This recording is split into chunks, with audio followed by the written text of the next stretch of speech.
Bonjour, dans cette deuxième vidéo sur les arbres couvrants minimaux, on s'attaque à l'algorithme de prime.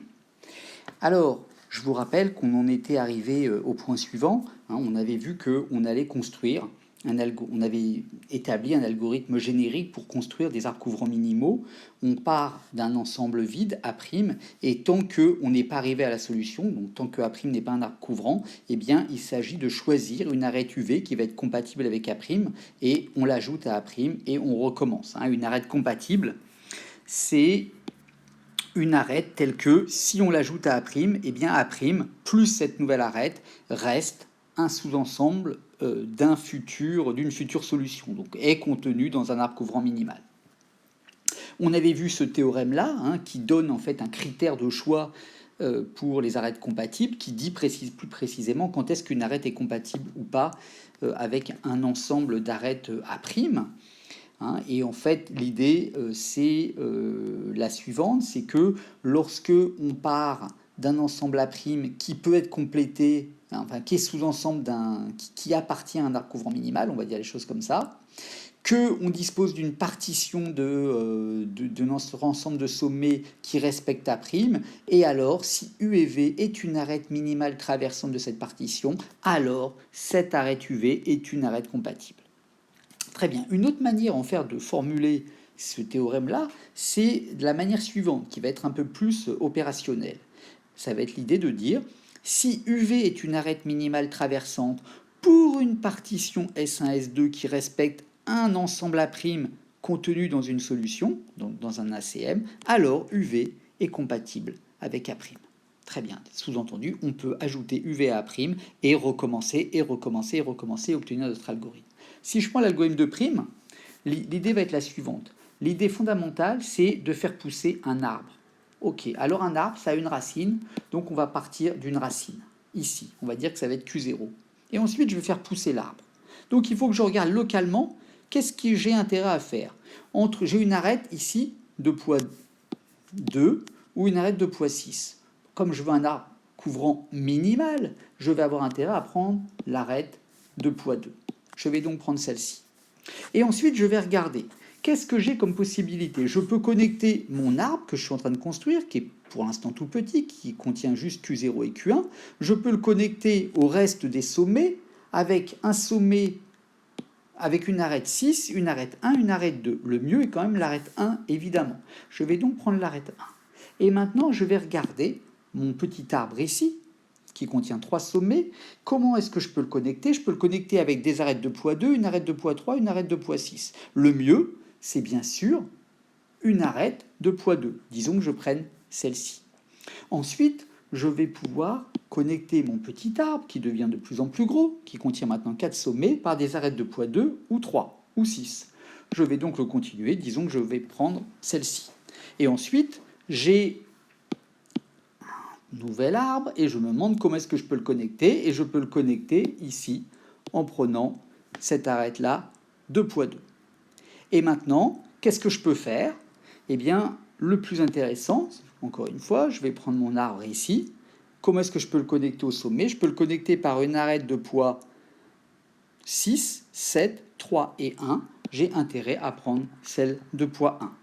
Et finalement, la dernière arête intéressante, ça va être l'arête 6 qui va finir de construire mon arbre couvrant, et il va être de poids minimal. Donc l'algorithme de prime, on va le voir ici, ça consiste à partir d'un certain sommet racine, S0. Je vais initialiser, donc je vais encore une fois utiliser une table pi, on va voir à quoi elle va me servir. Pour l'instant, je vais mettre pi de S à nil pour tous les sommets. Je vais avoir un champ D que je vais initialiser à 0 pour le sommet S0 et à l'infini pour les autres. Et qu'est-ce que va être D à un moment donné de notre algorithme? D, ça va être D de U, ça va être la distance élémentaire en exactement une arête du sommet petit u à l'arbre A' en cours de construction. Je vais faire pousser mon arbre A', et tous les sommets qui ne sont pas en fait dans A', D de U, ça va représenter cette distance élémentaire. Ensuite, je vais me donner un ensemble solution, A' qui va être d'abord vide et que je vais faire grossir petit à petit, exactement comme dans mon algorithme générique. Je vais me construire une file de priorité avec mon ensemble de sommets et puis mon ensemble de clés D. Et ensuite, tant que ma file est non vide, je vais extraire un sommet de ma file. Donc évidemment, au premier tour, ce sera 0. Je vais dire que mon sommet devient à ce moment-là un sommet qui est extrait de ma file. Je vais comme ça pouvoir avoir un critère simple pour savoir si un sommet est encore ou pas dans la file. S'il n'est plus dans la file, c'est qu'il est dans mon arbre. Et ensuite, si le sommet n'est pas la racine est un cas un peu particulier parce qu'il n'a pas de prédécesseur, mais si il n'est pas la racine, il a donc un prédécesseur, et je vais ajouter à A' l'arête pi s, le sommet par lequel j'ai découvert S. Et je vais donc relier S comme ça à mon arbre A'.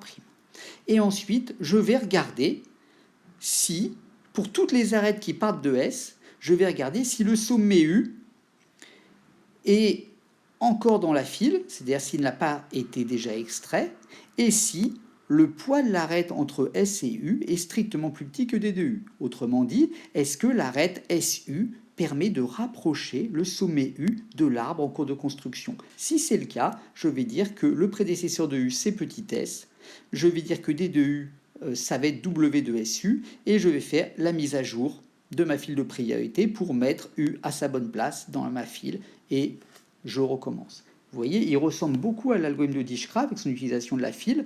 La différence ici, c'est que Dijkstra mesure, le champ D mesure une distance par rapport à l'origine S. Là, c'est uniquement la distance par rapport à l'arbre en cours de construction. Si je veux formaliser ça un petit peu, eh bien, je vais dire que donc la distance élémentaire d'un sommet U à un ensemble de sommets S', c'est défini comme ça, donc distance U par rapport à S'. C'est pas défini si U appartient à S'. C'est l'infini si jamais U n'appartient pas à S' et qu'il n'y a aucune arête qui va de U à V avec un V dans S'. Donc si je ne peux pas relier U à mon ensemble S' en une arête, c'est l'infini. Et si jamais j'ai des arêtes qui vont de U vers mon ensemble S', je vais prendre l'arête de poids minimal, le poids de l'arête minimale. Très bien. Si je prends ce petit exemple-là, par exemple, la distance de U par rapport à l'ensemble X, Y, Z, X, Y et Z, eh bien ici, ça va être cette arête-là, et donc ça va être distance 1. Si je fais la distance de U par rapport à XT, X et T sont ici, eh bien la distance, ce sera l'infini, puisque je n'ai pas d'arête qui, en un coup, me relie U à mon ensemble XT. Et si je prends la distance de U par rapport à X, Y et U, ça va être non défini, puisque U appartient à mon ensemble. Très bien. Et en fait, je peux vite voir que en fait, j'ai cet invariant-là qui va être vrai tout au long de l'algorithme. C'est-à-dire que au début de la boucle temps que, c'est-à-dire lorsque je me situe ici, après le temps que, lorsque j'extrais un sommet S de ma file, eh bien, à tout moment, en fait, qu'est-ce que je vais avoir? Je vais avoir que si je prends l'arbre en cours de construction, qui formellement va être défini par mon ensemble d'arêtes A', et puis tous les sommets qui sont concernés par A', qui sont reliés par une arête de A'. Donc cet arbre-là est bien un arbre. Donc ce que je suis en train de construire, je suis bien en train de faire pousser un arbre. D'autre part, que la valeur de déjà extrait de U est égale à vrai si et seulement si U appartient à mon arbre. Donc, si il a été extrait de ma file, c'est que je l'ai mis dans l'arbre. Si je ne l'ai pas encore extrait de ma file, c'est qu'il n'est pas dans l'arbre. Et enfin, pour tous les sommets que je n'ai pas encore extraits, eh bien, D de U sera exactement égal à la distance élémentaire de U par rapport au sommet de mon arbre en cours de construction. Alors, cet invariant-là, il est assez facile à montrer, parce qu'il est clairement vrai au début, puisque le seul sommet qui va avoir un D différent de l'infini, ça va être le sommet S, et A' va être vide. Et puis à chaque fois que je vais prendre un sommet, que je vais l'extraire ici de ma file, je vais faire S égale extraire min, je vais tout de suite dire que déjà extrait de S est égal à vrai, donc je signale que je l'ai extrait. Je ne le remettrai jamais plus dans la file, c'est-à-dire qu'un sommet n'est mis qu'une seule fois. Ici, c'est à la construction de ma file que je mets les sommets, et ensuite je ne fais que les extraire. Donc il n'y a plus de risque de le remettre dedans. Et ensuite, tout de suite, ce que je vais faire, c'est que je vais ajouter à l'ensemble A' l'arête pi s, et donc c'est une manière de relier ici petit s à t de A', à mon arbre en cours de construction. Et ensuite, la dernière phase ici, c'est juste une phase de mise à jour des distances, c'est-à-dire que le fait d'avoir mon arbre, hein, j'ai construit mon arbre TA', j'avais mon sommet S ici, je l'ai rajouté ici, et je regarde toutes les arêtes ici qui vont relier S à un sommet qui est en dehors de mon arbre, je regarde si le poids de ces arêtes-là permet de rapprocher ces sommets de mon arbre en cours de construction. Peut-être que ici j'avais déjà des arêtes qui étaient ici. Si jamais le poids était ici de 10 et ici de 5, je vais dire, ah maintenant ce sommet-là, il est à distance 5. Hein, donc ça va me permettre de faire cette mise à jour-là.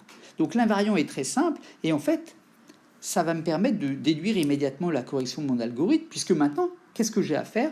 Je n'ai plus qu'à faire une seule chose, c'est à trouver là une partition qui va me permettre d'appliquer mon théorème. Et la partition ici que je vais à faire, c'est que je vais dire que S1, ce sont c'est S2A' et S2, c'est tous les autres. D'accord? Donc ça, c'est les sommets de l'arbre de T2A', les sommets de l'arbre en cours de construction. Et ensuite, qu'est-ce qu'il faut que je montre? Il faut que je montre que est-ce que UV est bien une arête compatible? Est-ce que là, les arêtes que je choisis, est-ce que les arêtes que je choisis sont bien compatibles? Les arêtes que je choisis, c'est quoi? En fait, c'est pi de S, S. Et la question, est-ce que c'est bien une arête compatible? Et la réponse, avec la partition S1, X2 que j'ai choisie, et la réponse est oui. Pourquoi? Parce que je sais que le sommet que je choisis ici, c'était un sommet qui n'était pas dans mon arbre, donc ça veut dire que pi de S, S est bien une arête traversante. Je sais que j'extrais le min, et c'est bien une arête traversante de poids min, puisque les clés de ma file de priorité, je l'ai montré dans la variante d'avant, c'est la distance élémentaire de chaque sommet qui n'est pas dans la file, qui est toujours dans la file et qui n'est pas dans l'arbre, à l'arbre en cours de construction. Je vais donc extraire ici une arête traversante minimale, et en même temps, je sais aussi que, bien sûr, la partition S1, S2 respecte mon ensemble A'. Et j'ai terminé, je viens de montrer en fait que mon algorithme respectait bien le théorème et choisissait bien une arête compatible, et donc j'ai terminé avec la preuve de correction de l'algorithme de prime. La complexité de cet algorithme, quelle est-elle? Eh bien, je vais avoir une phase d'initialisation ici qui va être en grand O de S. Je vais avoir la construction de la file de priorité que je peux faire en grand O de S sans trop de problème. Et ensuite, je vais extraire exactement une fois par sommet chacun de mes sommets. Je vais donc avoir S opération d'extraction, S fois log de S. Et ensuite, une opération de mise à jour, au plus une fois par arête. Et je vais donc avoir grand A fois log de S. Et ça va me donner une complexité totale en grand O de A fois log de S, parce que je sais ici que mon graphe est connexe et donc que mon nombre d'arêtes est suffisant et que je peux majorer donc mon nombre de sommets par grand A.